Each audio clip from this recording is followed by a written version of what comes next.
Hey, what's up, guys? Welcome to this first episode of my podcast. So, for some reason, when I was recording this, the camera that was recording my perspective didn't save the footage to the SD card. So, instead of that, I'm just going to replace it with this. So, in the future, I'm going to have some safeguards in place to prevent that from happening again. But other than that, I hope you enjoyed this first episode.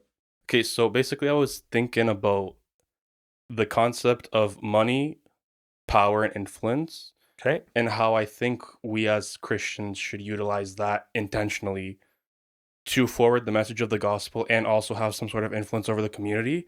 But one thing I was thinking was you hear the concept that power corrupts people. Do hmm you think that it's the fact that you have the power that corrupts you, or is it more like it just exacerbates your own personality or your yeah, nature? fantastic question. My personal perspective, and I think there's reason to believe this in scripture.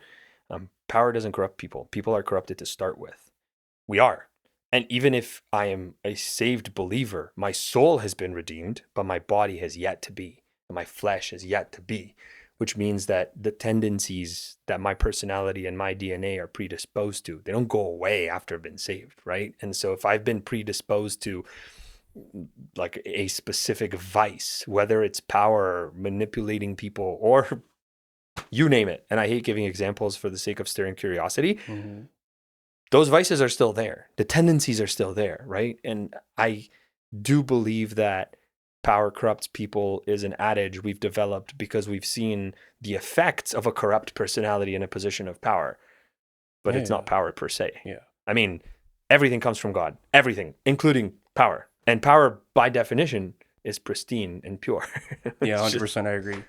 So, like, I know that you and your line of work right now, you deal with business acquisitions. I'm not sure correct. exactly how like what you're or how deep you are into that, but I'm assuming that you have some um, interactions with people who are higher ups in the business and everything. I do, absolutely. I mean, happy to explain further what I do, I but just want to also know happy to. like what do you see in those people, like what personalities, what characteristics do you see in those people who have that type of success, and how can we chip away at our own personalities to be able to attain something like that? Yeah, I mean, it's a great question. There are so many different shades of what makes a person successful. If we think about it in, if color was the variable, it paints a very diverse picture in terms of why someone's successful. Um, I've worked with folks who had success in the family and businesses where, you know, they went to a specific private school and then they were friends with the kids they went to the private school with, and the kids they went to private school with were wealthy. And so they just ended up building a business on the back of managing money for people at their private school. And then I've also worked with families and siblings and entrepreneurs who ran away from the Holocaust in Europe and came here with a luggage and nothing else. And there were five siblings, and the father died when they were young, and they became fantastic entrepreneurs that had multi-million dollar exits and are worth considerable sums of money that make them ultra high net worth individuals. For me to look at those individuals and say that, it's their circumstances and the privilege they were born in, I mean, that's probably two very extreme examples in terms of what makes someone successful.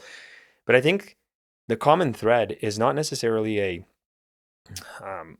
personality um, type element to say that these people are born this way, or privilege makes them that way because they've had all the resources. Because clear, I've seen both sides of the spectrum.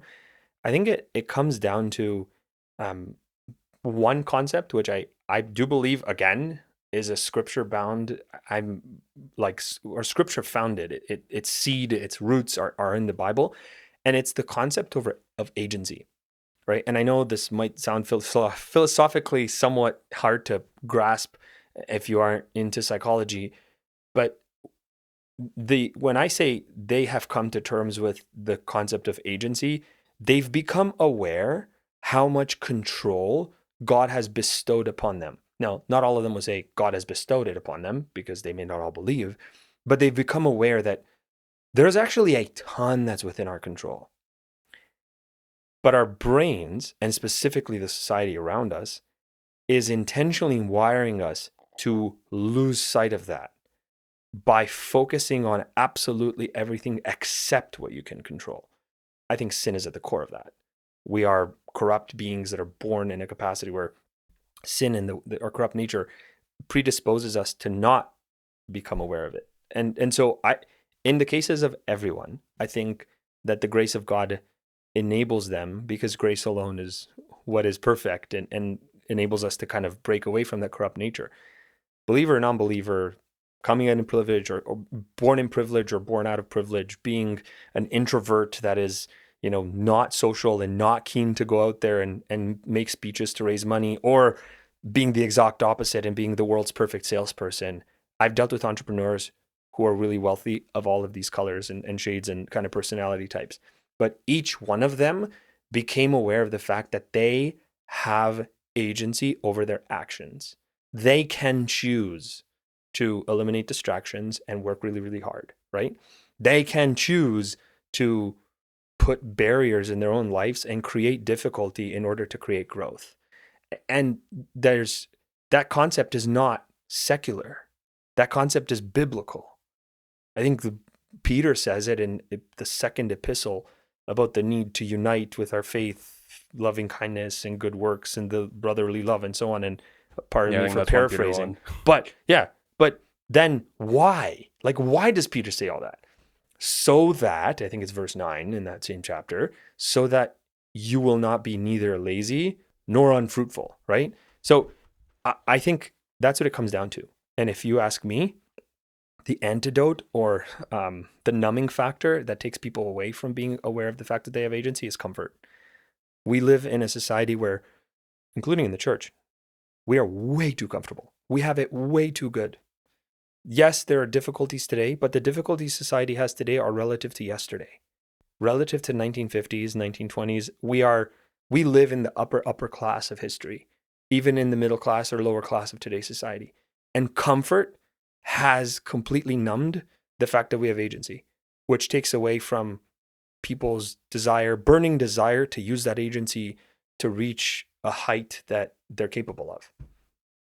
Yeah, I mean, I really agree with the idea of we have agency and we should focus on the things that God put in one way or another under our control. Absolutely. Right? We shouldn't be looking at the things that we can't solve and we can't deal with. And, obviously some people have some limitations that other people don't due to the circumstances of their current lives. But what I've noticed, especially in people who have big companies, you look at people like Elon Musk or other people who have created large companies, and they try to find the problem in what they're trying to do and then solve that problem because that's something that's in their power to do, right? Other people have the mentality of, and I used to have this mentality of, something happens, you don't try to identify where the problem is, you just assume everything's against you or that thing's just against you, and you won't get anywhere.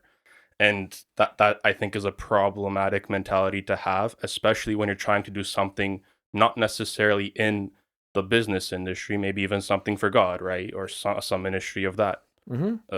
I fully agree. And allow me to add one thing that I've noticed in talking to individuals who have been very successful, to people who are trying to be successful, and in my own personal life.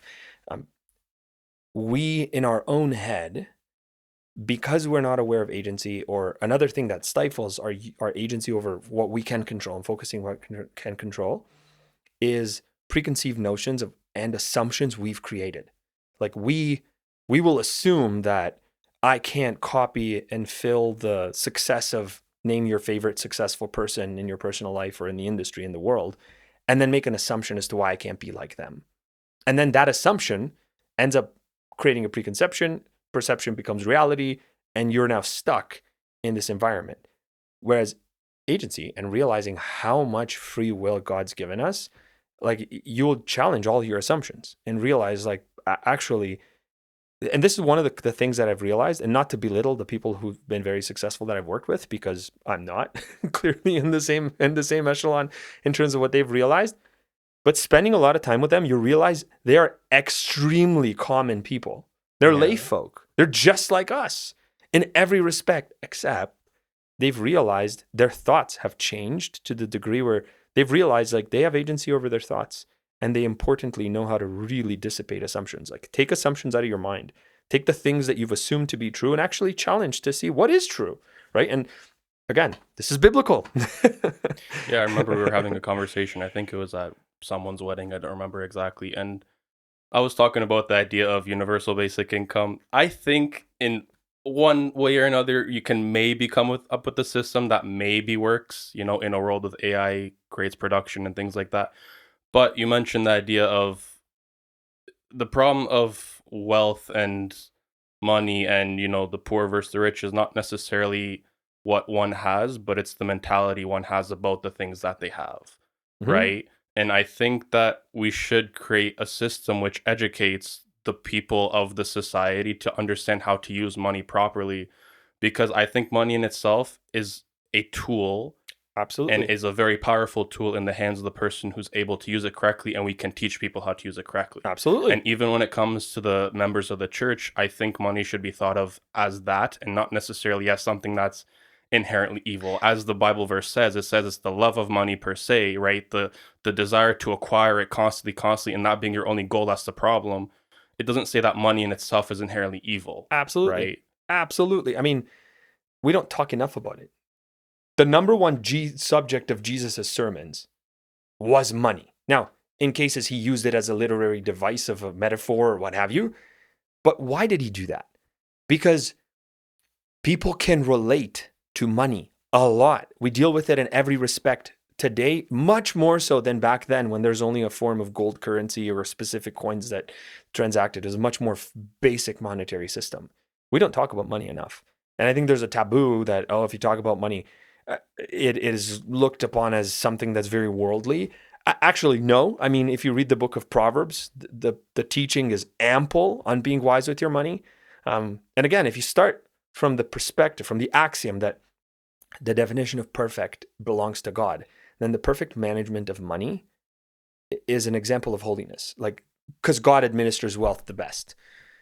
So we really have no excuse. Ignorance is actually wrong, in my view. Yeah, I mean, you even see in the book of Proverbs the mention of acquiring knowledge a lot. I think Yes. knowledge in itself is Yes. something that we should be earning towards, not this mentality of the younger generation, including me and those younger than me who just spend their time on social media and just basically get fed all this stuff that's not Yes. useful to them, right? Yes. In one measure or another, that is knowledge, but it's not useful. And to be fair, like how much do you actually remember when you're doing scrolling at 3 a.m. in the morning, This is right? another thing that I've noticed with people who have agency that I work with. They don't use social media.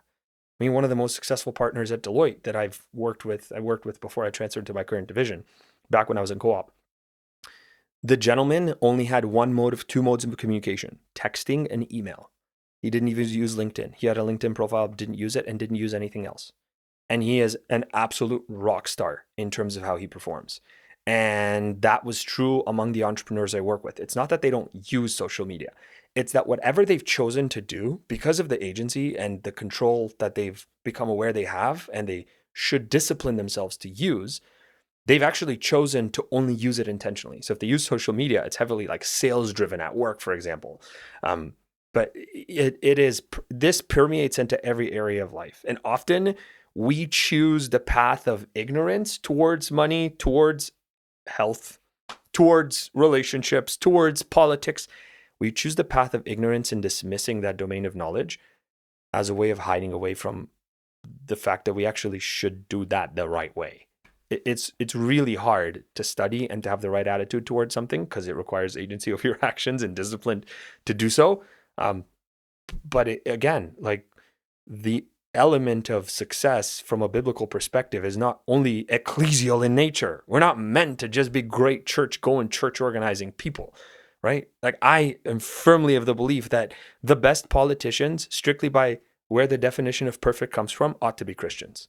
And if there are no Christians in politics, that's a loss. I 100% guarantee, but like when you look at our community specifically, the Romanian Canadian Sure. Pentecostal community birthed out of communist Romania, where the idea of basically having any connection towards that form of authority in Romania was seen as something negative. I feel like that mentality has, at least in one measure or another, influenced our churches in thinking that Sure. it's not necessarily a good thing to run for prime minister or president Sure. or Sure it municipal has. or school boards, right? And I feel like that's a problem, especially Absolutely. in some nations that you look at now, even Nigeria. You see the churches there that they preach that essentially going into politics is a sin, which that's a really dangerous Sure way it to is. think, I think. 100% it's wrong. And we have to be mature about assessing our history, right? We think at points that, and it's in our songs, it's in our sermons, it's in our poetry, I think at points, we eulogize and almost, bring this sense of nostalgia when we talk about the good old days in the 70s and 80s. And while there's a lot to appreciate and cherish of what we had that we should revisit, there's also elements of the past that are, quite frankly, things we shouldn't repeat. I agree. The depth of the teaching back then was really not consistent. Now, that was a consequence of not having access to resources and education and so on. But to say that, we ought to be like we were back then would almost set a standard of holiness and perfection, which it wasn't, right? And I think being mature about where we are as a community includes looking back then and understanding what was good and why it was good, and understanding why it was bad, what was not so good or bad, and why it was so. And our attitude towards certain elements like politics or perhaps other elements that are more teaching related is one to revisit, right? And I think that's very important. Yeah, I 100% agree. I mean, when you're analyzing history, you don't look at history by saying, like, oh, we should try to revert to exactly what those people Yeah. had, right? You don't look at the previous churches and say everything that they did we should do, Mm-hmm. right? Mm-hmm. There are specific things that we should see as good and take them into our modern society, and other things that were bad and recognize that through a biblical lens and say we should try not to do that anymore, right?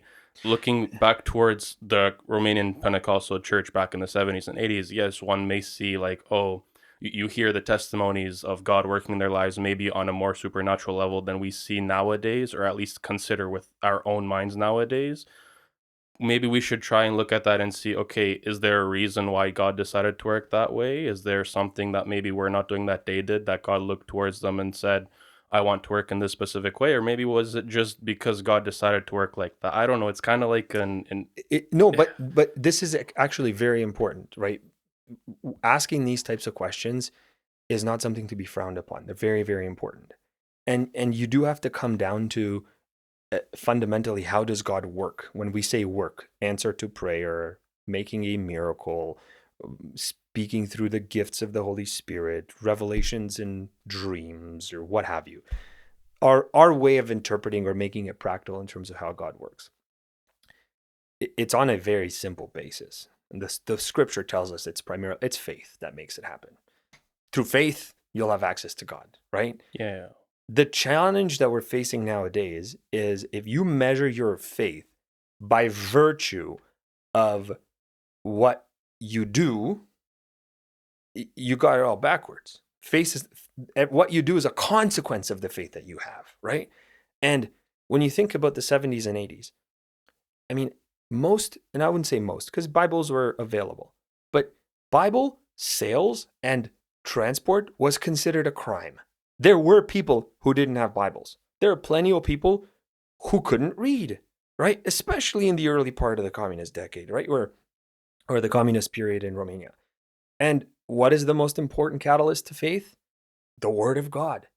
So God worked for those individuals according to the measure of faith that they had developed based on the knowledge that they had access to. We nowadays don't have that excuse.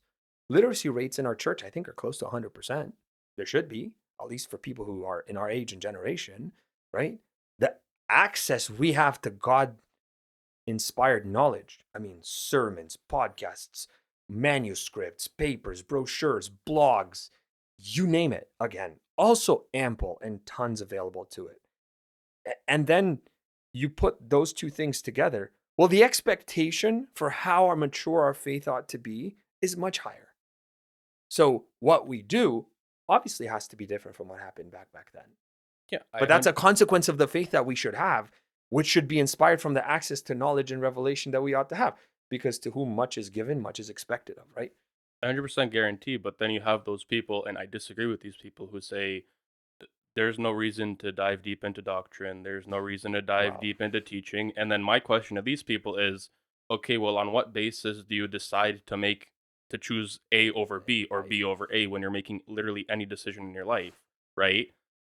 Well, I mean, Galatians teaches us to bear each other's burdens, and unfortunately, we are not just in Kitchener-Waterloo and other places and everywhere where God's people are, you're going to have individuals that have varying level of understanding, and part of being a community that's tightly knitted is having the patience and the care to bear the burdens of those who don't understand as much, right? And to walk them along. Because at the end of the day, revelation is powerful and impactful when it becomes yours, right? Like someone can speak at me as much as they want, but until it's really sunken in and it's become mine, like that word is spoken to me and it is now alive in me.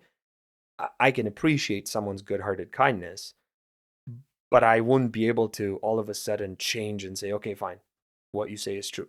There's so many factors that impact how we come to an understanding of God. Our family, the way our family believes, the church we came from in Romania, the way our grandparents believe, the way other people in our lives have taught us and kind of exemplified things for us. And there's a maturity process in that. Yeah, but that's the thing with the Christian life, though. In my personal life, my conversion moment was a 1, 2, or 3 days. It was at Aurelia in 2015 in our church youth camp, right? Mm-hmm. And there was no doctrine involved in that. I didn't even understand how the concept of salvation worked on a doctrinal level. I just knew I wanted to know Jesus, and that event occurred. He allowed me to have that relationship. From that moment on, I had a change in the way my life was, right, and how I Yeah. lived my life. So I do think that you have to have the element of actually interacting, or not interacting, what's the word? Like Encountering. encountering Mm-hmm. God, right? But I think after that, or even before that, it's not necessarily a bad thing. You have to grow in that maturity of doctrine, that Absolutely. maturity of understanding how you're supposed to live your life in a godly way, Yeah. right? Yeah. Christianity is not a religion that is defined by transactional events. The world we live in is very transactional. The West, in particular, is highly transactional. And so everything we do is largely transactional. I go to school so that I can exchange the transaction of a diploma. I go to work so that I can exchange and pay. I buy a car so that I can exchange money for a vehicle. You name it. And people, I say people think it is easy first to see how an individual might conceive that salvation is a transaction. I give my soul, he becomes my savior, chapter closed. But it's completely different. It's a relationship. Now, how we enter into that relationship, the way that faith is born in our lives by the power of the Holy Spirit and we come to that encounter, it differs for everyone because it's not a transaction, right? Um, and so, as a result of the fact that it's a relationship from that moment of encounter onwards, there's no excuse. If you've truly encountered him, God is so perfect and so loving and has invested so much in wanting to get to know, like wanting us to get to know him. If you've truly gotten to know him and encountered him in your faith, you will be passionate about getting to know him. That maturity will be something you embark on. If it's transactional, I question whether you actually met him and whether faith was actually born in your life. Oh yeah, I mean, for my perspective and my theology is that God always has to interact with the human first before the human can interact Absolutely. with him, We were right? dead. But I think is a way where some people take this too far and they say, okay, God has to do everything. And especially just tying this back to the business realm and to, entrepreneurship and these things. There's people who say, let me just pray and let me just talk to God and let God do everything for me. And I'm like, okay, guys, you need to pray and you need to ask God to help you in what you're doing, but you also have to, you yourself, do the actions required to build that business, to commit Absolutely. to this thing, to be disciplined, right? Absolutely. Again, pardon me for sounding like I'm going on parade, but agency. Yep. Like you do, and I am no better than anyone else, and neither is any successful individual in this world. But you can't.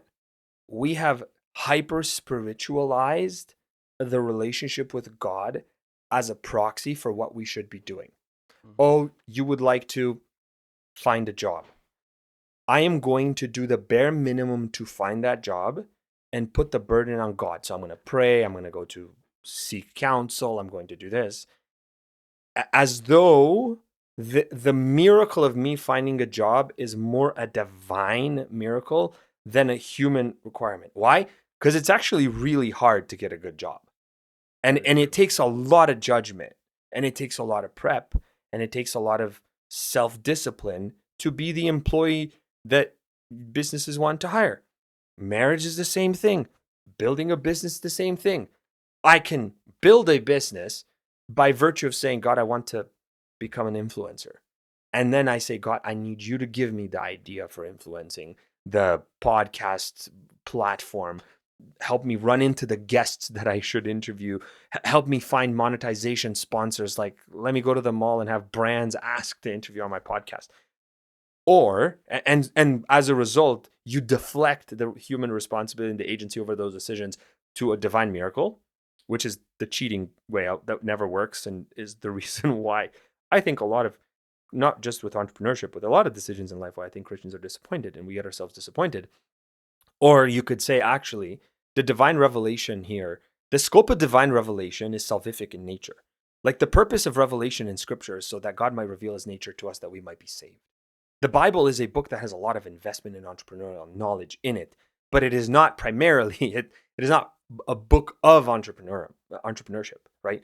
The Bible is has great insight on science, has great insight on psychology, but it is not a book designed to be about science and psychology. It is a book to be designed to be the revelation of God's nature to us for our salvation, which then leads us to live for a purpose of glorifying him. And so when like my perspective on why decisions and pursuits fail, there's obviously circumstantial factors that I can't discount. But generally speaking, the common fault and the common area is pushing too much onto divine and too little onto human agency. That's my perspective.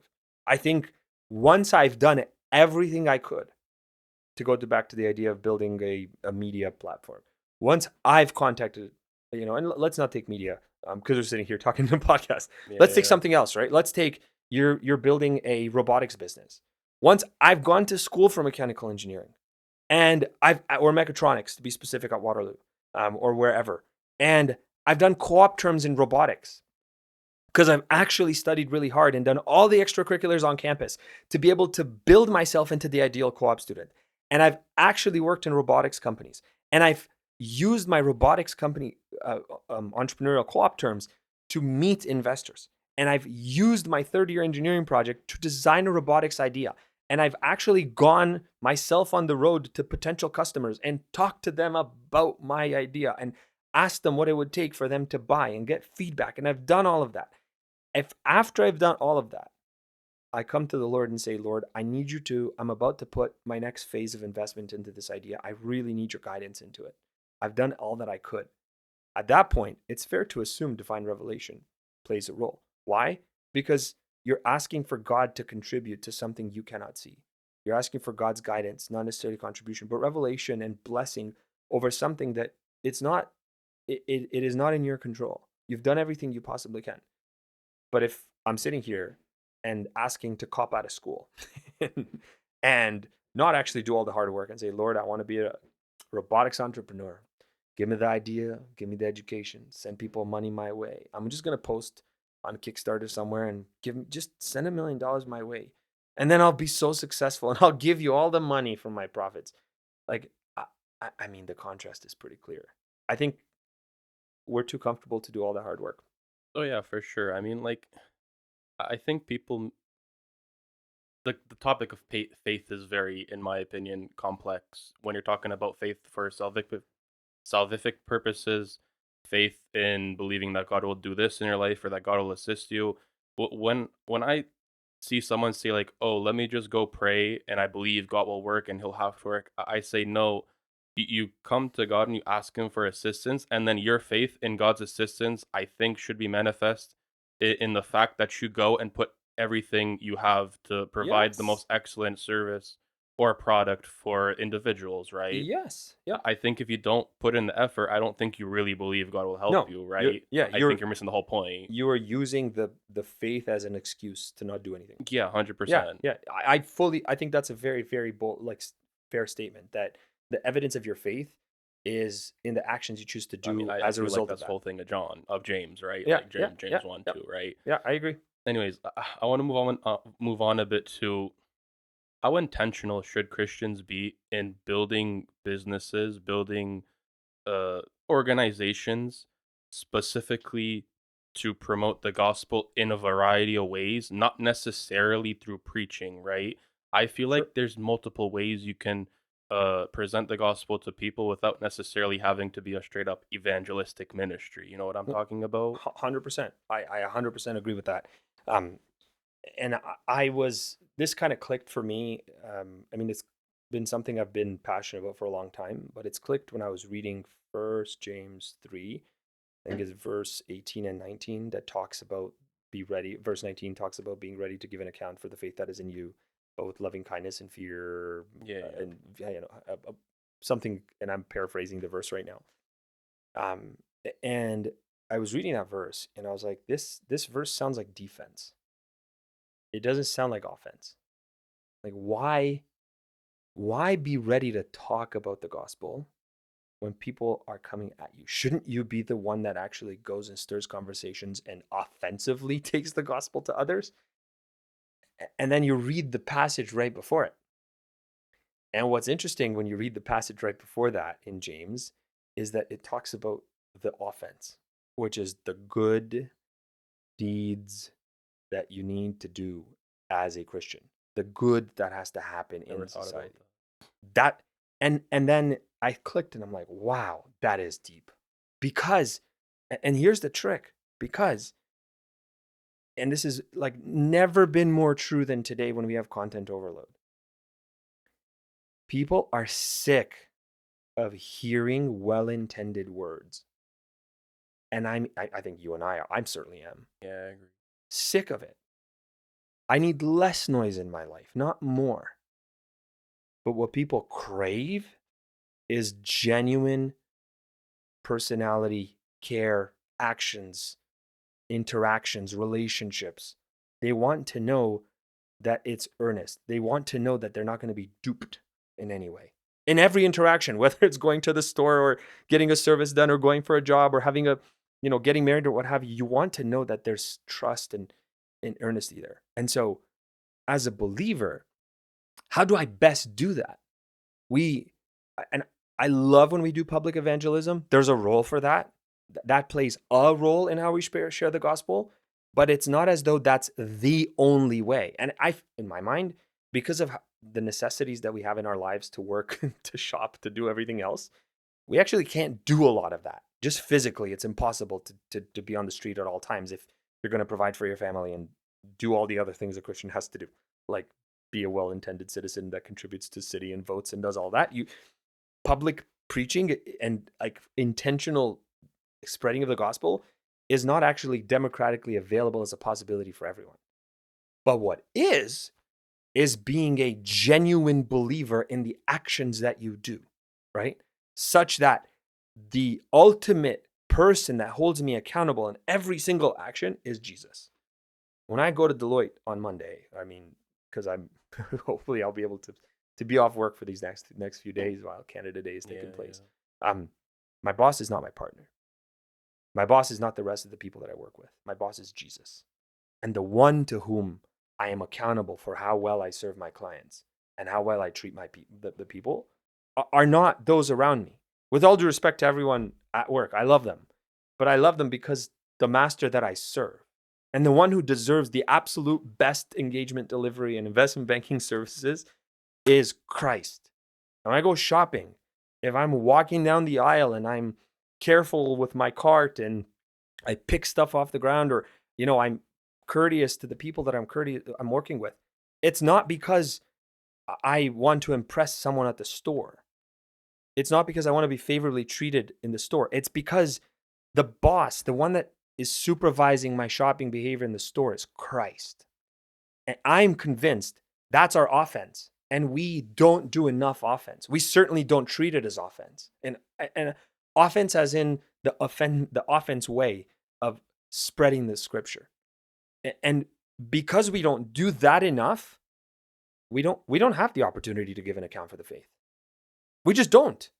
So as you think about entrepreneurship, yeah, absolutely. Could you imagine how effective the gospel would be spread in this town if every landscaping company did the absolute most outstanding landscaping job, not because the customer deserved it, not because they're looking for 5 stars on Google, but because Christ deserves the absolute best lawn mowing and the absolute framing and accounting and lawyer work and everything else. There's, I'm sure it's happened to you and it's happened to others. People will ask, like, why are you so passionate about this? Where does this come from? And I mean, you can say, oh, it's because I'm, want to make it to the top. It's because I want to build a business to sell. But none of that is true, because all of those are motivations you can touch and feel and see, which are extinguishable. But the motivation of sharing the gospel is not.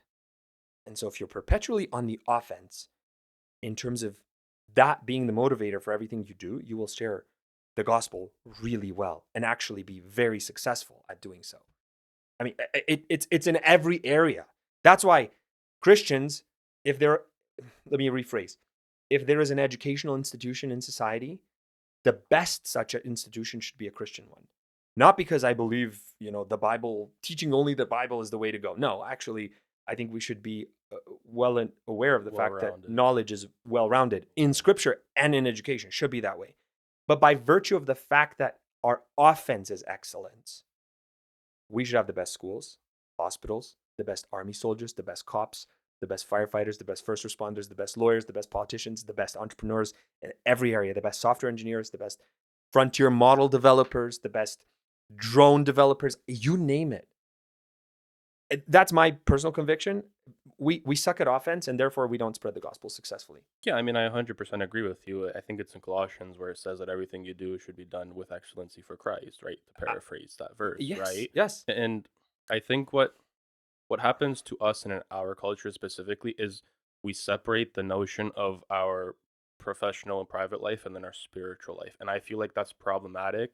I feel like everything we should be doing is to enhance our relationship with Christ and forward the mission that he wants for us, right? And that will 100%. manifest itself in good relationships with people. That's why I envy extroverts. I'm a hardcore introvert, but I envy I'm the extroverts opposite. because they're able to foster correct relationships if they have an authentic mentality. And I think that's very beneficial, not just for them personally, but also when it comes to forwarding the mission and just being a general light for the people, right?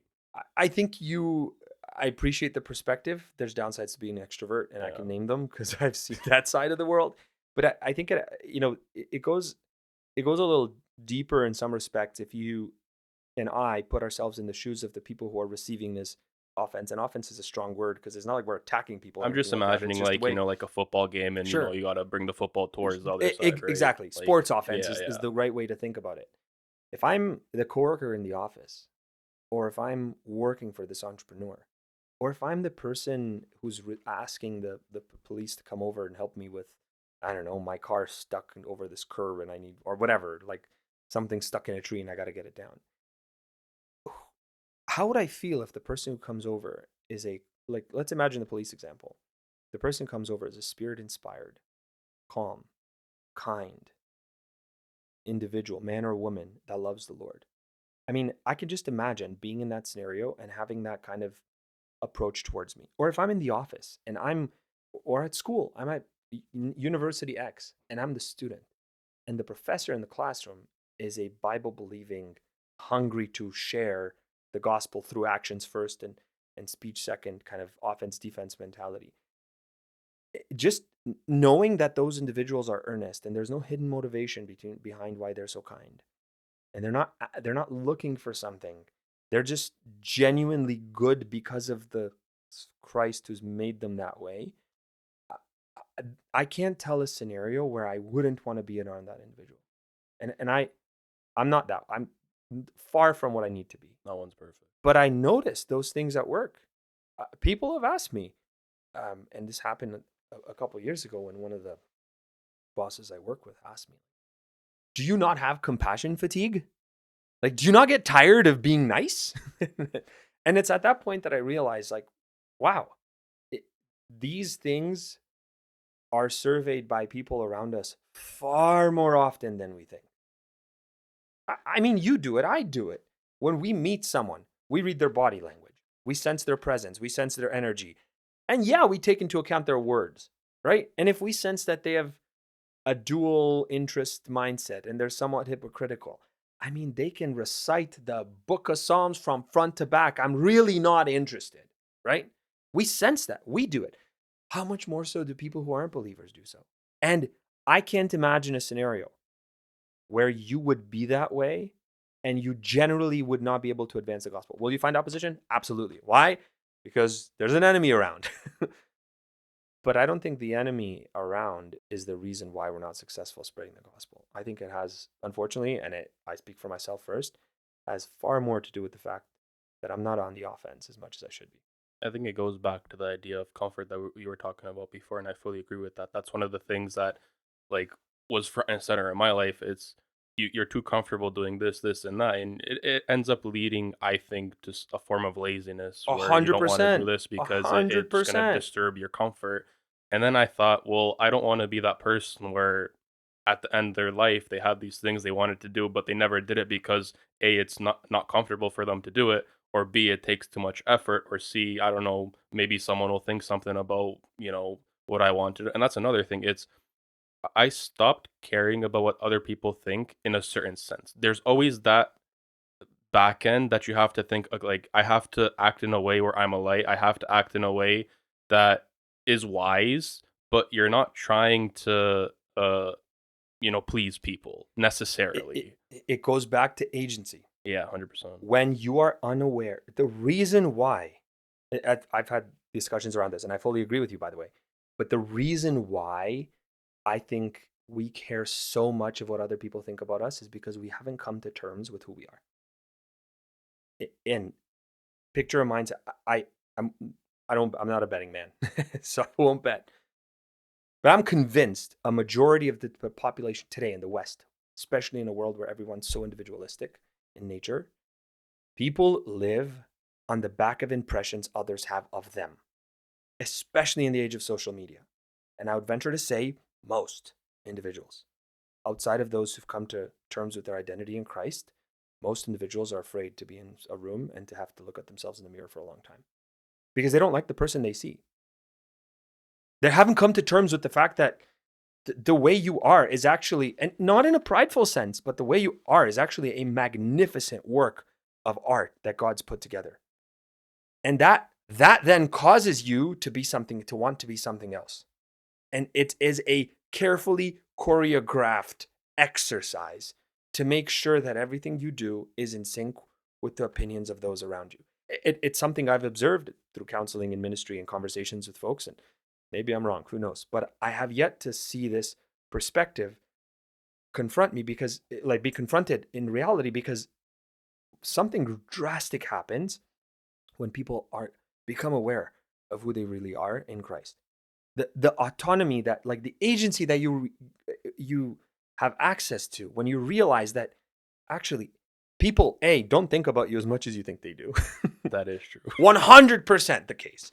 B, you're making a lot of assumptions, and your perception of the way people think about you, even when they do think about you because you've met them somewhere, is often completely out of context. Completely out of context, because you don't know what's going on in their mind when they look at you in a funny way. Maybe they're like completely daydreaming and something else. Right, 100%, right? And 3, even if they were thinking about you, and even if they didn't like you, it doesn't actually change very much about you, right? Like, at the end of the day, and so, but getting over these things, if you are insecure on the inside and unaware of who you are in Christ and your identity and your value and what God's given you, is a huge mountain. And I'm not belittling people, folks who really care about what others think, because we're not in a society that encourages people to get over that. We're in a society where social media is designed to keep you outside of your own identity, because it is in the interest of those that monetize our attention for you not to be secure. It's in the interest. I mean, unfortunately, there's plenty of discussion and evidence on the impact of social media on kids and their self-security, right? Isn't like Facebook or something, these guys getting sued because they knew it A was dangerous, 100%. but They knew it was yep. addictive, right? Like, and so I do think that I mean, for me personally, that was a big unlock as well. Coming to terms with like, and I thank the Lord that He did this for me. Becoming aware of the fact that, of the old adage, just be yourself, everyone else is taken. Like, there's zero value to not being aware of the impact, not being careful about what your actions are causing on other people, because that's a different thing. Caring about what others think because of what you do to them is very different than like riding your life and driving your life on the assumptions and on the perception of what others think about you. That is a very different thing, right? But it is hard when you don't have a conviction of who you are in Christ. When you don't have a conviction that the way you are is actually beautiful and is actually complete and is majestic and has so much potential. Until that happens, it's very difficult to break out and have agency. I think a person who is transformed in Christ, or a new creation, as the Bible would call them, those who really had that born again experience. I think if they, and to your point, if they are authentic, it brings out that natural light that they have in 100%. themselves, right? Yep. But on another note, it's us as Christians, and being an introvert, I by nature am very introspective. So I look at myself a lot, and like deep down, I see Sure. the things that are not good, the things that are maybe good, and Extroverts do that too, by the way, but 100%, okay. 100%. But I'm just saying, like, it's kind of scary to look in your soul and see the things that are there, and maybe that might be one of the things that prevents some people from actually wanting to dig down and see the things they need to change. And a person who doesn't do that often, I think, is unable to relate to the situations that other people go through.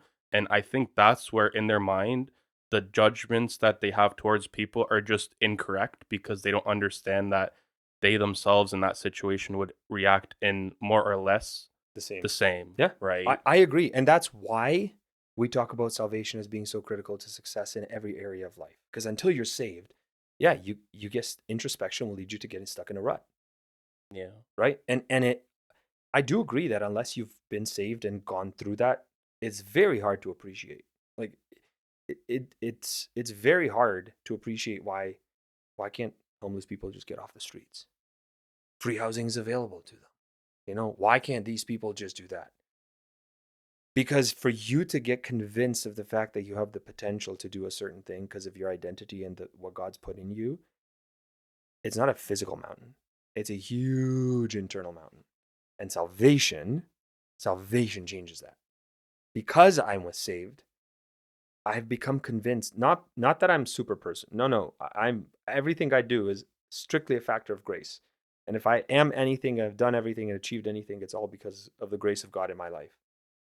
But being aware of the fact that the grace God gave you will make those things possible in your life, that is a huge internal mountain. That salvation turns on. Oh yeah, 100%.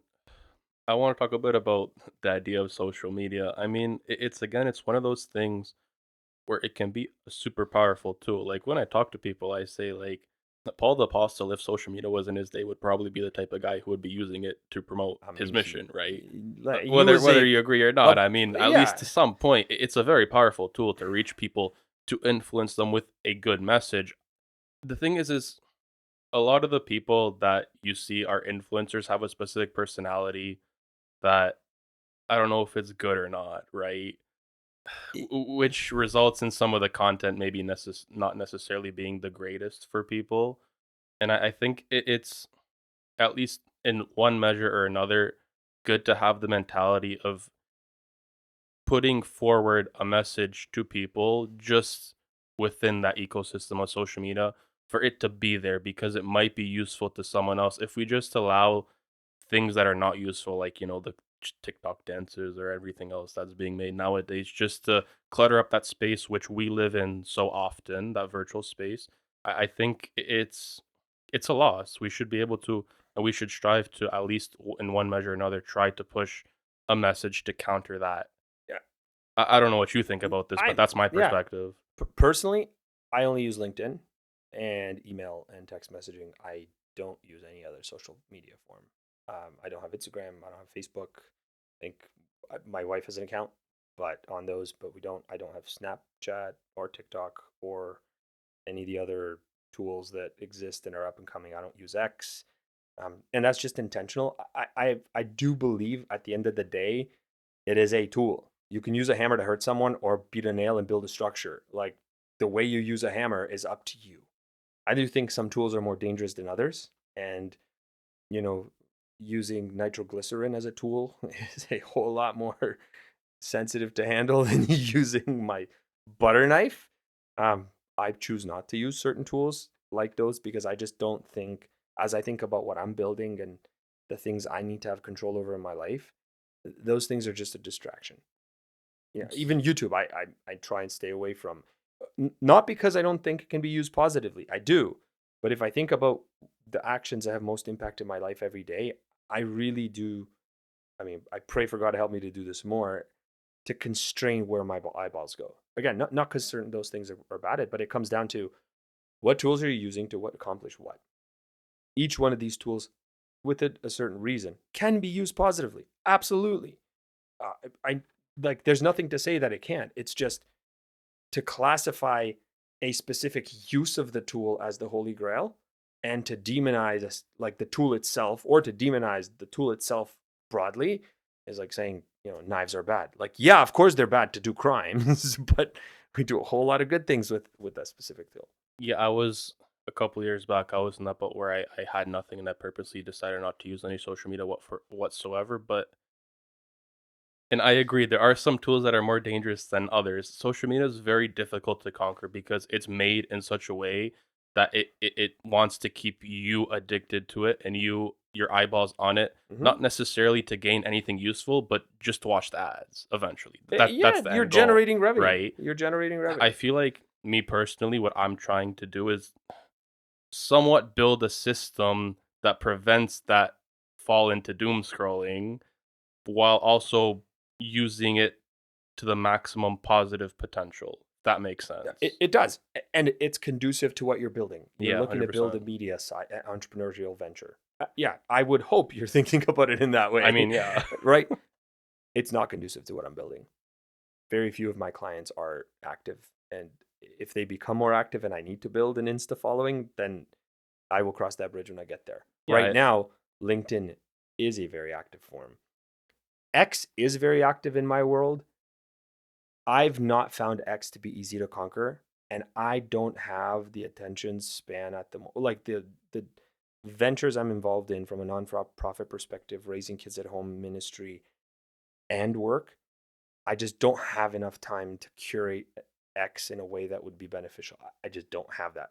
One day, I may be more focused on content, and at that point, I will have to. But to me, I'll cross that bridge when I get there. Right now, LinkedIn is the only thing.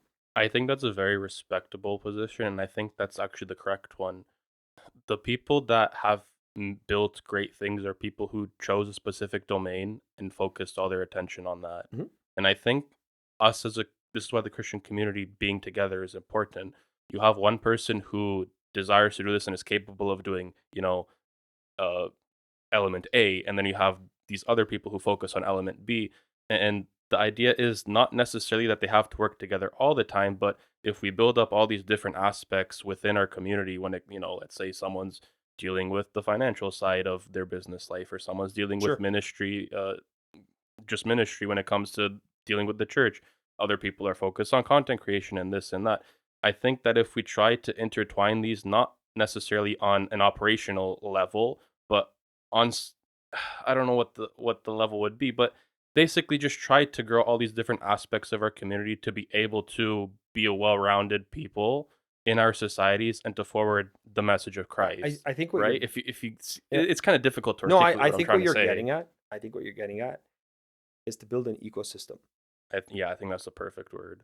that shares a common purpose and is not transactional in the way it approaches. The power of the ecosystem is the reason why San Francisco is so successful in software and hardware development. More software because that's kind of been the heartland of that. It's the reason why Boston and life sciences are synonymous. right? It's the reason why London and New York are synonymous with financial centers of the world. It's the reason why Toronto, for a long time, I mean, hopefully it's going to be back soon, but why Toronto has been the head of natural resource capital markets in the whole entire world, right?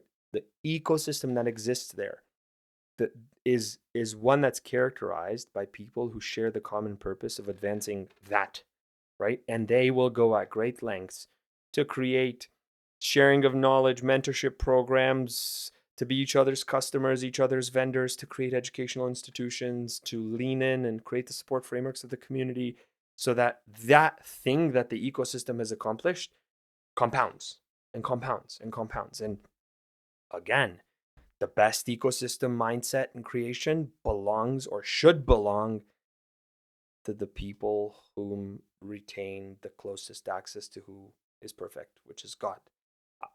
That's why I'm so passionate about it. That's why I look at certain communities around the world. I mean, here locally, the Armenian community in Toronto has done a phenomenal job in this regard. The Jewish community has done a phenomenal job in this regard. If you go look into Michigan, in Dearborn, which is a heavily Arabic Muslim population, they've done a great job of creating an ecosystem where like politicians and entrepreneurs and people are all in that vein. We're very capable of it. I think we have an amazing amount of resources and wealth of access to be able to do something like this. If you ask me why it hasn't happened, I mean, I have my own thoughts on it, but I fundamentally believe that whether it's social media, whether it's financial, whether it's healthcare, whether it's first responders, whether it's politics, whatever it is, the strength of the ecosystem is very possible. I think the reason why, specifically in our community here, it hasn't happened is because we look at, the intentionality of the other communities and we complain that, oh, they're doing this, they're funding this, they're using their money for this. And I'm here like, okay, so why don't we just mirror a similar ecosystem It, in adapted for our mission, right? Rather than just complain about the way that I other people are I doing think it things. goes deeper. I think it comes back to the understanding of salvation Yeah. and and who the master is in your life. Like this is just me and my own little brain and how I think about it.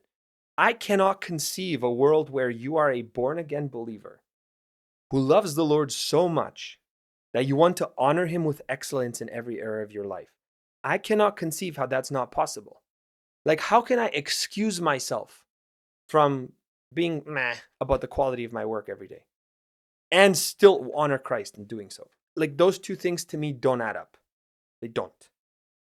And mediocrity is just not an excusable factor in a Christian's life. It makes no sense. Unfortunately, I don't know that we know how to run away from mediocrity. I don't know that we know how to do that, right? And I mean, think about how many students. I mean, it's not Romanian. You've been at University of Guelph. How many kids drop out of the first year after the first year? I don't know exactly, but I know it's a A decent lot, amount. right? Or transfer programs, left, right, and center, and hop in 5 or 6 different programs. Or, and I'm not saying dropping out's a problem, but when it's a consistent theme where you're kind of like, meh, I'll figure out what I'm going to do. I'll do this and I'll do that. And it seems as though mediocrity is sufficient and it's comfortable because it is comfortable. You're not going to be excellent.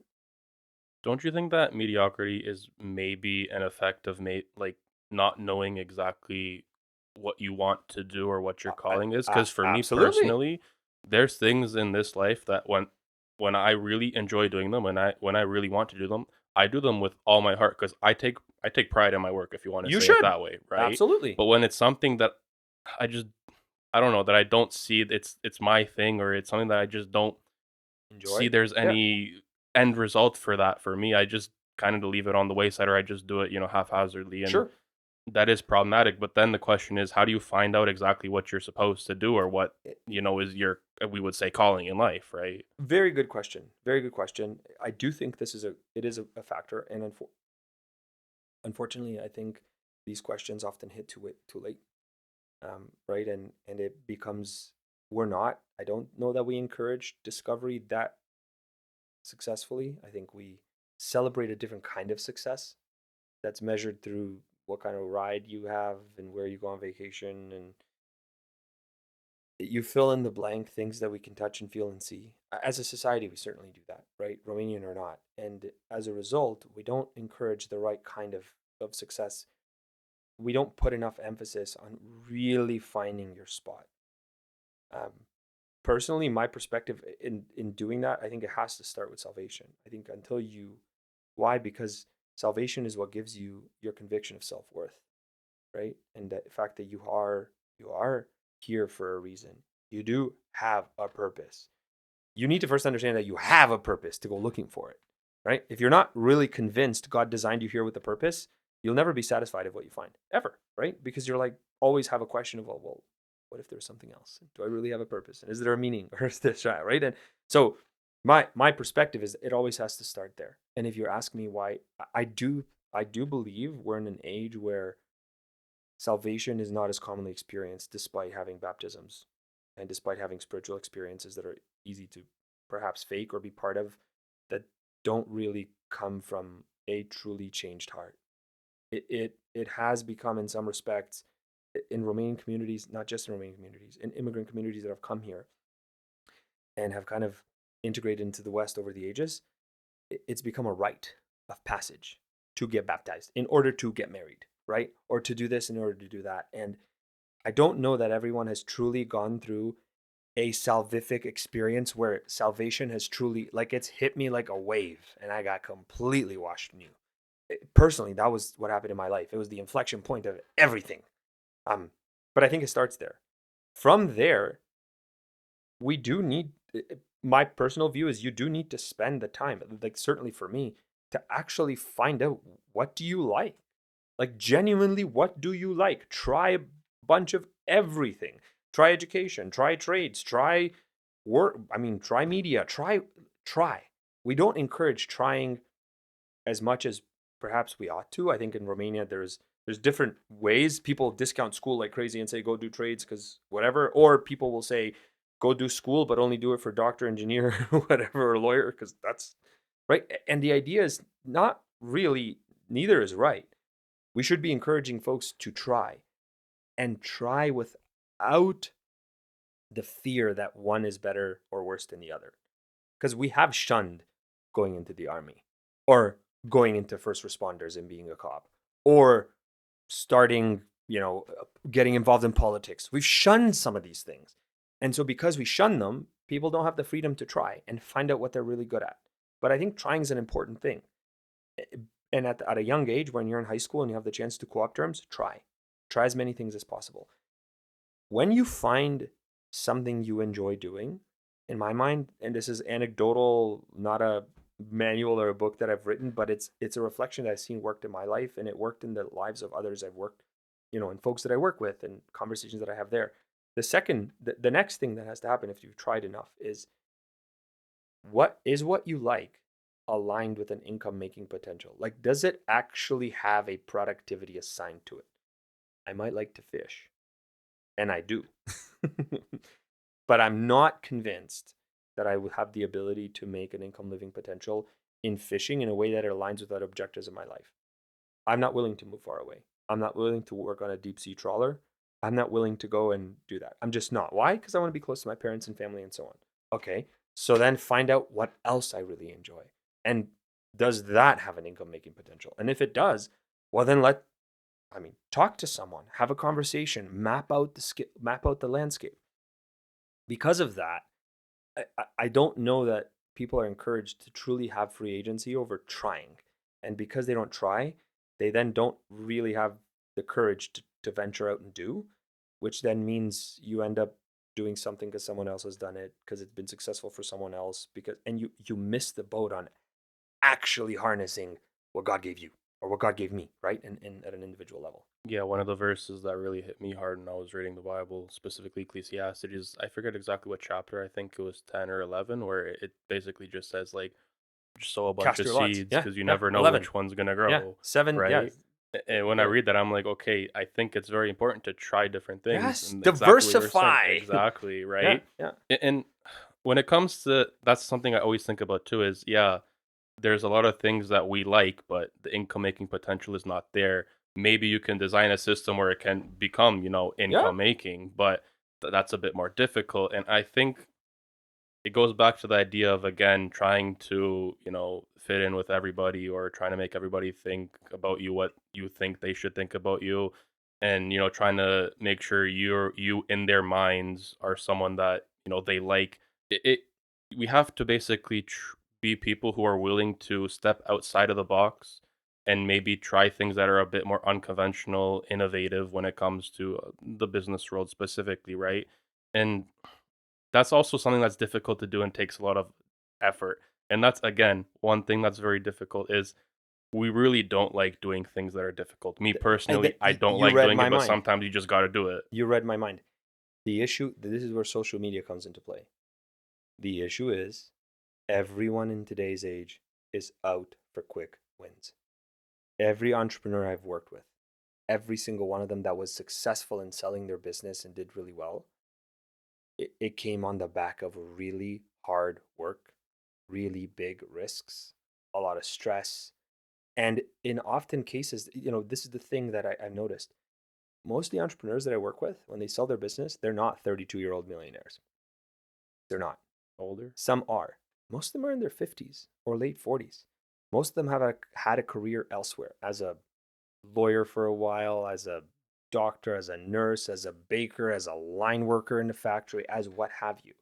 And it's through that process where they were able to build the skill set that gave them the idea and the right opportunity to build a venture. Now, the thing I've taken away from it is any quick win.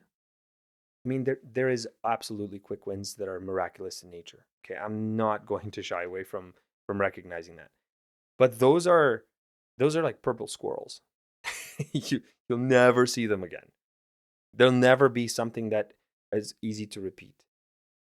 And even if you have the chance to have a quick win, the character development that you would have earned through hard work and labor to value that win is not going to be there. So you're going to squander it almost 100% of the time. Gifted athletes go broke very often, precisely because the discipline and the character development that is acquired through success, like on your way up to success, is missing to allow you to actually harness and value and manage that. If it's a quick win that is, and it's not a miraculous thing, it's either done by cheating, through crime, in ways that would not be conducive to spreading the gospel in a sports offense kind of way that we talked about earlier. So it comes down to hard work. And I think social media, makes an overnight success look like an overnight success instead of an overnight success 15 years in the making or 20 years in the making. Yeah, and I think it goes to this fact that you mentioned before, and I fully would agree with this. I think this makes a lot of sense that the people who are successful don't spend a lot of time on social media, whereas you have these guys who are portraying themselves as, hey, yo, I got a Lamborghini, I got a Ferrari at 29. It's like, yeah, and then you figure out that they go to jail because of fraud claim this and or fraud they're claim leasing their that, cars, and or it's not they're even leasing, like, or they're borrowing, or what have you. And I've had conversations, folks who say, hey, this prop trading course has come up and they're going to give me this and this and this. And I mean, I studied financial markets in school. I sell securities for a living and at work. Anyone who can tell you they can make a quick gain in financial markets, or who's giving you the opportunity to make financial gain, they're gaining off of you. You're not gaining off of that. yeah, and It is, and any other quick win is not, even if it's going to give you financial wealth, it's not going to develop your character and your physical, like your physical and psychological skill set on how to manage that win. And it ends up being more of a problem than a benefit. yeah, I mean, specifically on the idea of day trading, like I day trade on a consistent basis. I'm not profitable, right, by any means, but I see it as just I enjoy it basically. I Yeah. trade prop firms, but all you ever see on social media are those people who say like, "Oh, I made $10,000 today," and it a lot of the times it really just is people larping. Like it's just It is lies, right? absolutely. There's so much academic study that shows day trading is not successful. It's very difficult. It is not successful. I mean, I, I I'm not allowed to give financial advice by virtue of the license that I have Yeah. to, like the licensing at work. But my own personal investments are largely index funds because Consistency. It's cheap and it's Yeah. consistent, and the return profile is actually pretty good. Like it's not that wild um, to conceive as to why that's the case.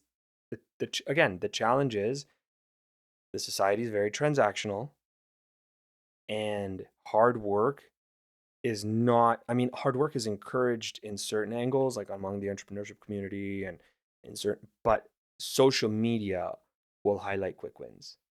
They will not. And even if they don't highlight quick wins, they sell you the content in such a way that it seems a quick win. Yeah, 100%. I mean, they make their money on looking like they're successful and having their own Absolutely. students, right? That's not Absolutely. to say that there don't exist maybe one Yep. or two that have been, right? And are generally trying to also profit off their own skills, but it's a bit difficult to sort between what's actually true and what's not true. That's why, again, social media has so many dangers and problems with it because you look at the epidemic of also young girls seeing, being on social media and getting depression or these sort of Yep. mental handicaps due to seeing the perfect side of people, which is only like 2% of their lives, right? Yeah. Those people on social media are only that perfect for the photo, and then after that, they experience different experiences, right? And And chances are it's their lows are a lot lower than the average person. probably, yeah, yeah, yeah. Because anyways, that I fully agree with that. But yeah. Anyways, when it comes to investments per se, I think it's a Romanian mentality where just on the financial side, you see a lot of people and say, just hold cash, hold cash, hold cash. And I feel like there's a lot of people who grew up in the Romanian economy where maybe cash back in the day when maybe cash was valuable, where I don't think cash really is that much of an asset nowadays, to be honest. I feel like things put in investments are more valuable because the longer you keep money in your bank account, the less it's worth, the year after, the year after, the year after. And I think we should teach people that it's important to understand the concept of investing and to use their money in that way, right? Yeah, absolutely. I mean, I'm all for that in so many respects. Again, because it's biblically prudent to do so. Jesus insisted on the person who had only one talent. Like, why didn't you at least invest it? And so I can make the interest off of it in 1 year. Yeah. He wasn't saying that as a curse. He was saying that because, like, it's actually practically what you should be doing because that's the impact of inflation on physical, like on currency. Um, it's not a Romanian problem. It's a problem in society at large. It's an immigrant problem, especially for folks who've come from countries where a financial market system didn't exist. It was there was no stock market in Romania in the 80s or the 70s that you could invest in and trust. It was an entirely centrally planned economy. And any sort of investment like opportunities that came in Romania in the 90s, like the famed Caritas issues, like I mean, you're talking about pyramid schemes that left a lot of people hurt. And so naturally the reaction among our parents who grew up in that time is very averse to putting money for people to manage. But it's not investments per se. I think cash itself has a role to play when you talk about an emergency fund, when you talk about having um, like liquid assets in a time of very high market prices, like we are dealing with today in capital markets. It's actually not a bad thing in my mind to, and you see this when you see companies like Berkshire Hathaway that are sitting on records amount of cash Yeah. because they just don't want to pay. They've taken their money out of the markets and they're waiting for a bubble to burst in their view. And I think they're not alone. There's others who feel the same. It's less so about the asset class, it's more about the financial education. I'm a big fan of Dave Ramsey and his whole Peace University work that he does, but it's not just Dave Ramsey. Secular and Christian alike, financial education is a direct result of agency. It comes back to that. Being aware of how much you can control and how you need to think about the financial impact of your decisions. I mean, when it clicked for me in terms of how I manage, I'm not someone who's, financially miles ahead of others. I still have basic things I'm still getting right. But the education created an awareness of how I can hold myself accountable. Accountability leads you to create good discipline behavior. Good discipline behavior leads you to be able to have a financial path towards freedom. And again, ignorance is the easy way out. There's no world where God intended the average Christian to be financially dragging themselves along.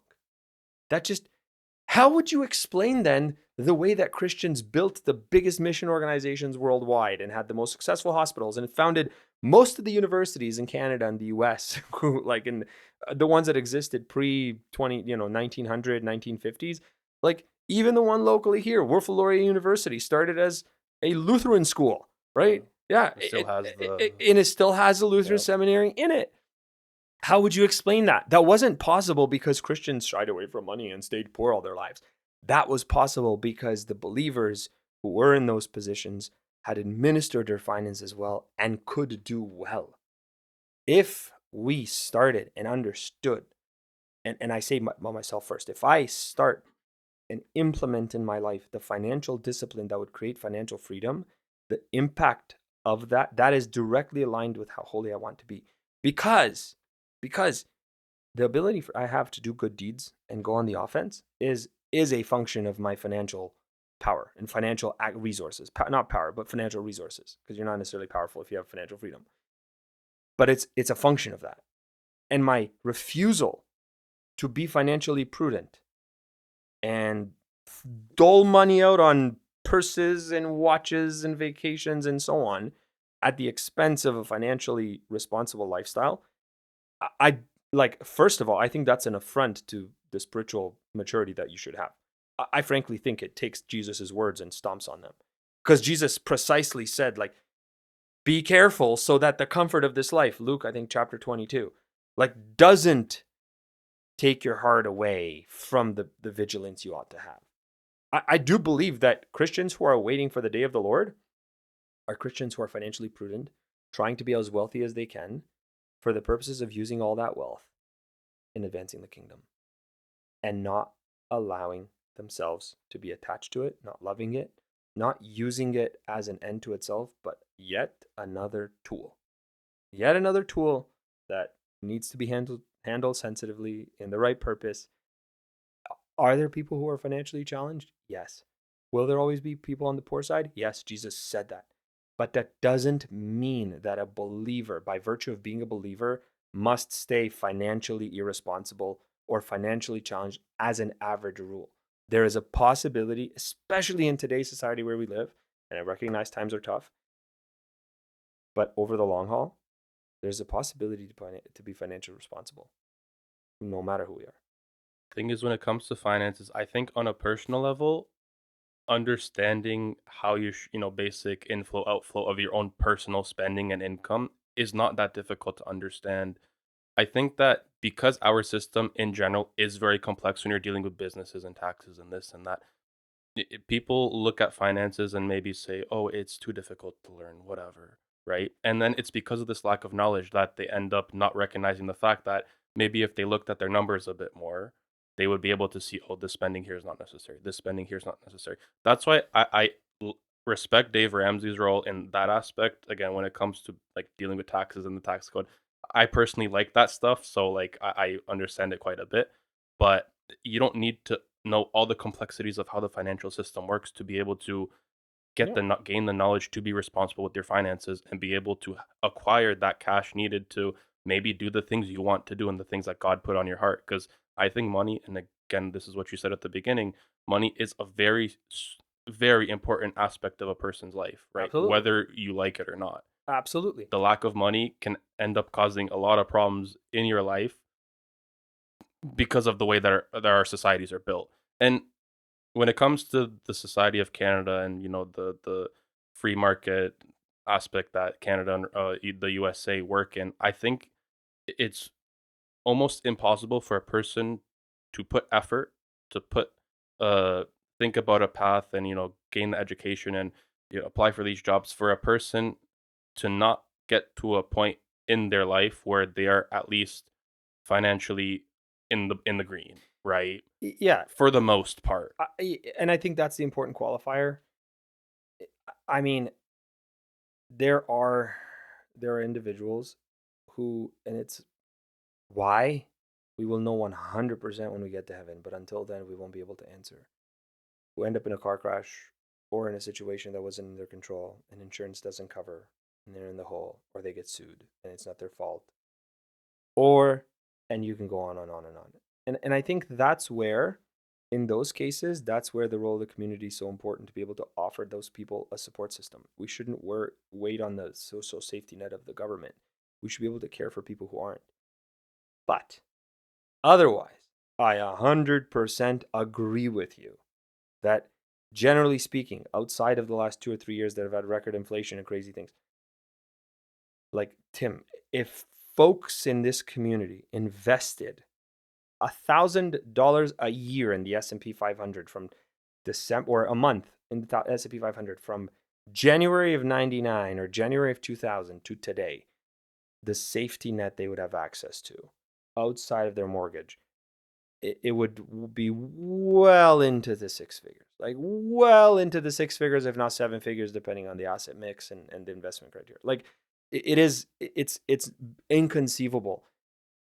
But I do think that ultimately it comes down to not wanting to learn, and it comes down to having this questionable mentality. This is also a very Romanian thing, where you think it's all fraught with error and gamed. And you think, oh, well, investing in the stock market's like buying lottery tickets. No, it's not. Actually, it's not. The numbers are very in your favor for ETFs. Yet, if you understand where they're coming from, having dealt with the fraud in Romania in the 90s, or heard about such frauds in Romania in the 90s, or even being burned by certain investment advisors that they shouldn't have gone with, you do see where they're coming from. I do think education is the resolution there, like in every respect. The one thing I'll say though is, and I was talking about something about this with someone earlier today, especially in the young generation, the haste towards money is very quickly directed, and in haste, and it is a haste, at investments. Everyone wants to know how to invest. But I think investments is the last step of the journey. I think you could be doing a lot of other simpler things right, and you really would not have, you would be in a much better position even if you invested. Let's take the example of somebody who put in $1,000 a month for 26 years in a row. That individual, even if they didn't invest in anything, they would have lost due to inflation. But those savings in 2026 would still be an exceptional place to be. And I say this because I think the earliest challenge, or the most basic challenge that we have to deal with in today's society when it comes to taking hold of your finances, is actually knowing where you stand. I do think taking stock is the most difficult thing. It is scary sometimes to do it. It is uncomfortable. I still remember being in situations where you look and you're in the red month after month. It's uncomfortable to do so. But one CEO said this to me ages ago when he's talking about the product he was building. You cannot manage what you do not measure. You cannot actually manage what you do not measure. You can, if you're investing $100 a month in something and you want to get into investments and savings, but you're bleeding $600 in interest every month, and you don't know that, that's still financially irresponsible behavior, right? It starts with taking stock on where you are. And this is where education plays such an important role. I firmly believe basic preaching in church should have financial education element to it. I think I agree. I like 100%. Not because we're belittling people or because we think they don't have it, but just as though I don't have great understanding of healthcare, or the great understanding of automotive mechanic work, or great understanding of framing, or whatever other domain, we have to recognize that those who have elements of knowledge in those, and maybe it's not a Sunday sermon, but these are workshops and seminars that are absolutely necessary in order to be able to live a lifestyle that allows you to reach financial peace or financial freedom. Like it is. And it doesn't have to be fancy investing. I think it starts with these really basic things. Like, do you actually know where every dollar went last month? Because if you don't know where every dollar went last month, I don't care how much you make. I don't care how much you save. I don't care how much you invest. I don't care what your knowledge of investing is. I question every ability to have financial independence. And I think that's where you start, right? I mean, usually that's pretty scary because Yeah, I think that's super important. Me personally, I have on my phone, I track all my subscriptions because that's an important thing that, Mhm. next you have the subscription for this AI tool, Right, for this, right. whatever. Next thing you know, you don't realize you're bleeding 100, $200 a month, and that's problematic, right? And even to your point with investing in the stock market, $100 a month, if you look at the math from when you're like 18 all the way until you're 60, the compound interest gets really crazy, right? Yeah. Yeah. It's insane how much you can have once you're 60 years old when you start to retire, and I don't think people recognize that, Mhm. right? And that's just, again, you don't have to be fancy like, oh, what company should I invest with, like, right? Like Warren Buffett does really good with that. Maybe you don't, maybe I don't, right? And most likely we don't do that, but Stock picking is not successful. exactly. But with just cost averaging, right? January you put 100, February you put 100.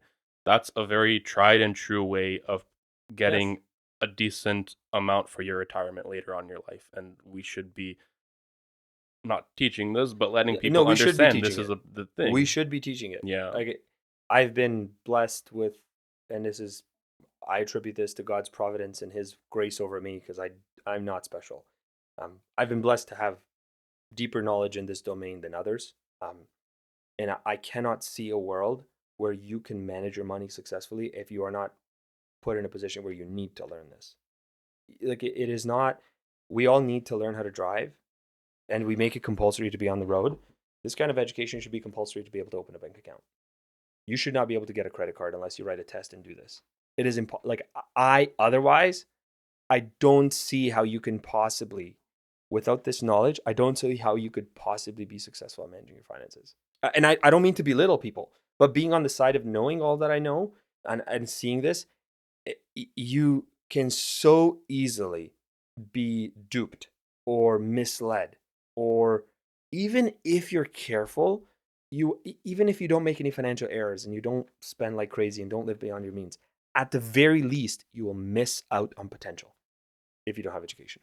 Yeah, and I mean, to be fair, I think it is in the benefit of some people to keep the general population uneducated in But this this matter, comes right? back, it comes back to agency. Yeah. Once you realize what's in your control and how the system in Canada is not actually designed to get you, it's actually one of the best places in the world Canada has so to many give. benefits for the average person. I compared America to Canada, and Canada's system when it It comes to just investing is we so much liked, better. for a middle class individual slash lower class, like for people coming up through the system, Canada is way superior to the US today. Like even the Today, TFSA account, for example, is so 100%. powerful in people's TFSA, like. FHSA, RRSP, RESP. Now, I know this sounds like alphabet soup, but these are examples of tax sheltering or tax free accounts. Then you have registered pension plans. Then you have the ability to invest your money and have access to a variety of investments. I mean, you're dealing with the most liquid capital markets in the world. You're dealing with some of the most strongest banking systems in the world. There is the lack of education creates misconceptions and become perceptions become reality, and then you end up doubting the Yeah, I system. mean, even basic things of like how banks work. If you put $1,000 in the bank's giving you what, like point whatever interest, but you do realize they're using your money To to lend it to make bigger others. investments, like into Yeah. people who are investing in real Yeah. estate or into a business, and Yeah. this they're just making money on the spread. Like they get 7%, they're paying you 0.5%. Good night. Why Yeah. don't you look to try to make those investments? S&P is a very simple one, Yeah. right? Yeah. And it isn't, I think that in some regards, parents do this all the time. They withhold information from the child because it's easier to manage the child when they don't know everything. Right. And so naturally, a lot of in Canada, for example, certain investments are not available to investors who don't meet thresholds of education, thresholds of wealth, like accredited investor status would be an example of that, and so on. So it's not, but that's not to say that information is mischievously designed to rip the average consumer. There's actually safeguards in place so that certain investments and certain financial products are only available if you meet certain thresholds, right? Um, Again, it's not sinister. I think there's a perception in the Romanian community that, oh, this is rigged and that is rigged and the bank's to get you. It's not actually sinister. The bank's actually putting a contract in front of you, and it's up to you if you want to sign it or not. They're not trying to dupe you, right? Yeah. Into it. And it all goes back to that education, which creates the agency for you to be able to know it's actually in your control. Yeah, but to be fair, if you're just, you know, you go through life the normal way, you get a normal job, you're a normal employee, right? The basic, simple investments that your personal person can do is very powerful in Canada. One thing I don't like Like is that very when it powerful. comes to real estate, I feel like the game in America is a bit more geared towards the investors themselves and is a bit more flexible when you want to play with, you know, taxes and these things, which It is it something I'm is personally interested sure in, right? But state dependent, that is very true. state But dependent. then I don't You know. cannot go and buy property in Seattle. Go and buy property in Portland. Go and buy property in San Francisco. Yeah, but Like you're not. You are just as heavily taxed in California as you are here. Gas prices in California are significantly higher than here. yeah, that is true. Healthcare is worse than here. Public services are worse than here. Now, like I said earlier, US or the UK or Hong Kong, if you are upper middle class, like making over 200K a year or what have you, even though that might be considered luxury, I don't think income is necessarily the best way to classify where people are in the social structure, because cost of living and expenses, are put that into I perspective. I think think, general wealth, yeah, the idea of net wealth worth is is probably net worth is in my view. Um, if you are upper middle class in net worth, the US is significantly better than Canada.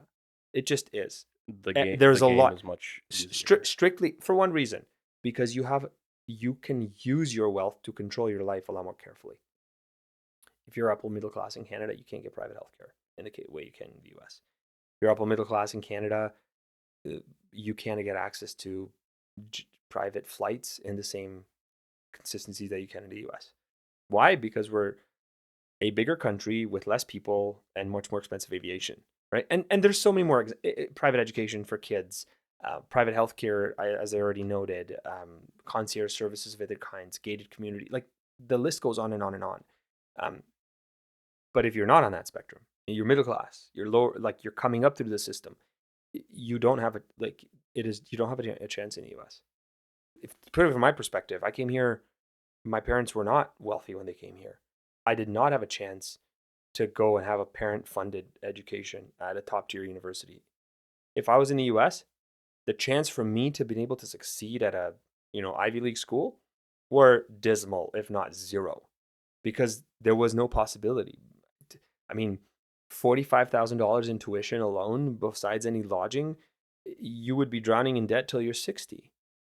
In Canada, you don't have to do that. Yeah, there's student debt, but you have co-op programs and you can go to University of Guelph, University of Waterloo, University of Toronto and graduate debt free. There's a lot of grants too from the government. A Exactly, lot. as I did, which was also miraculous by God's help and God's grace. But that ability to be successful and come up through the system to success, I do believe is better here, Yeah, despite what people say and how much the current to move the US has shaped things. Unfortunately, social media will inform you of the glitzy win stories that are not real. And yes, even in our community, there's people who said, "Oh, I moved to the US and I did this and that." I question. I question how genuine the success is and how true that is. People, to get specific, people, and by the way, I might move to the US one day. I don't know. I'm not making this statement as a way of saying that moving is bad. I think that not doing it for the reasons that are specific to you, to your calling, to your purpose, to your satisfaction, and doing it strictly because you're following someone else's footsteps, very dangerous and not necessarily right. yeah, I agree. But for me, when I look at, I enjoy the idea of entrepreneurship. I'm not very good at it. I've tried a lot of things, so I have experience in Many people try a specific lot of things domains, before they right? become successful. Haven't been So successful at many things, but when I see and I compare, because I do, you have to do a lot of research when you're trying to get products across sure. borders and this and that, and the Canadian, specifically Ontario system, is so regulated that the advantage is clearly on the American side, I agree. right? So from certain elements, the point I was making was not an entrepreneurial point. Yeah, The point I the was making classic was employee exactly American W-2, exactly, right? or a T4 in Canada. Yeah. If you are starting your life out, if you are a 18-year-old individual who comes from a middle class family in Canada, whose parents don't have the ability to bankroll their home down payment and bankroll them to university, and you're on your own in terms of building your life out, I believe you're much more successful going to school here and even starting a company here. You're much more successful. Scaling is a different story. Okay. And that's where I do have to agree. And I work with, I see this based on the clients I work with. I focus on technology companies at work. When you're trying to scale in Canada, it is absolutely difficult. Certain things are good. The government has, certain research grants that they have available, but taxation, regulation, and above all of these, it's the Canadian mindset that is more risk averse than risk forward, which makes it more difficult to scale. I mean, I've worked with companies who this company was in the, and some of these companies were in the news that are having success. They're here, they're local, they're having success selling their product to the city of Chicago, to Cambridge, Massachusetts, to Boston. They're selling it to Atlanta, to LA. You know who won't buy their services? The city of Toronto, which is, it's dumbfounding. Like, it is absolutely nonsensical. The city of Toronto will go buy from an American company. Why? It's the Canadian issue. We are too slow. We get in our own way, and we refuse. In my mind, I posted on this on LinkedIn some times back. We celebrate the wrong thing. We don't need to celebrate the athlete of our economy. That we should celebrate is the entrepreneur. It's not the HR department. It's not the employee that comes up through it. It is the entrepreneur. Because in this economy in Canada, no other individual class, no other group of people has created as many six-figure paying jobs in this country as an entrepreneur has. Period, full stop. Nobody has done it. You look at what happened to Kitchener-Waterloo when Jim Balsillie and Michael Lazaridis built BlackBerry. Like, those individuals created, and the network effect of people who worked at BlackBerry after it's come to what it is today, and started follow-on businesses, and at their time built a slew of six-figure jobs because the ventures they started in the city. And the knock-on effects are just massive. We don't celebrate the entrepreneur in the country. We celebrate other things, and we don't need to get into the specifics of it. On the contrary, I think, especially in recent times, because of a lot of the things you see on social media, the entrepreneur has been demonized for Absolutely making a lot of money. Elon or Musk this or went public that. with SpaceX, and the thing that the Globe and Mail chose to publish is an article that said how to hate Elon Musk properly. I saw that. Yeah. Like, pardon me, are we out of our mind? Have we lost our sight? You might not agree with his lifestyle. You might not agree with his words. Believe me, I have my own opinions. But don't demonize the entrepreneur. The government is not the best employer of individuals. In fact, one of the reasons why the Canadian productivity has been the way it is because the public sector has grown to such a degree, and we've seen investment in private sector decrease significantly, partially because of policy, because of regulation. I mean, there's a long list of things, but that is the reason. We don't celebrate the entrepreneur. We give the gold medal to other things. We don't give the gold medal to the entrepreneur. Yeah. We give the gold. By the way, are we good at research and invention in this country? Yeah, you bet. Absolutely fantastic at it. I mean, if you think about Google, where do you think most of DeepMind's and not just DeepMind, because DeepMind was its own success story that came out of that didn't come out of the University of Toronto or in Canada, but a bunch of Google's AI patents come from the University of Toronto. Jeff Hinton, right, and Yoshua Bengio, and the whole slew of individuals who studied AI in Canada are the founders of AI. 3 of the 4 godfathers of AI are Canadian. Their research published the frontier models, like influence the frontier models that are developed today. We're great at research. We give gold medals to it. I'm not saying to stop giving gold medals to research in Canada, but give the gold medal to the person who commercializes it. Don't demonize him. Like, and because I work with entrepreneurs and small business in this country, I see it firsthand how painful the government, and it's not one stripe, it's not liberal, it's every party across the spectrum, how painful they make it for the entrepreneur to operate. How many inspections and licenses, how high the property taxes are. I mean, I remember selling a business ages ago where this individual, if the hydro rates were less regulated and could be, there was more easier ability to build power, that company wouldn't have had to go bankrupt. If they would have picked up shop and gone to Georgia where utilities were cheaper, they would have been profitable, and significantly so, because I think they were paying 3 times the cost on hydro. They tried to explain this issue to the local politician. You know what the local politician said? I don't think you need cheaper hydro. I think you need a daycare in your factory. I think that's what you need to be a more successful business. Are we out of our mind? Are daycares important in society? Yes. But we're celebrating the wrong thing by saying that entrepreneurs are not relevant and that listening to what they need is not relevant. And anyways, this is something that's near and dear to my heart because I work with entrepreneurs, and I'm very thankful for the privilege of God's given me to be able to come to this country and have a family in this country and grow in this country. And I hate to see it all lose its grip because we vilify success. Yeah, I think I was talking with one of my friends. I think he's a mechanical engineer and he's pretty successful in what he does. But we were talking on exactly this topic of the idea of you have to, in one way or another, go through the government for specific regulations for your company to get specific licenses, et cetera, et cetera.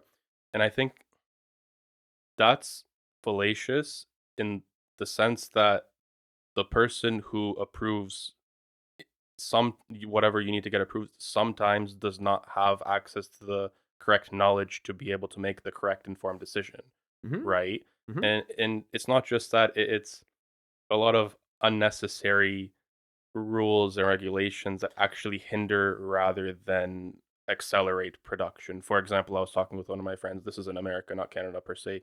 He's in aviation.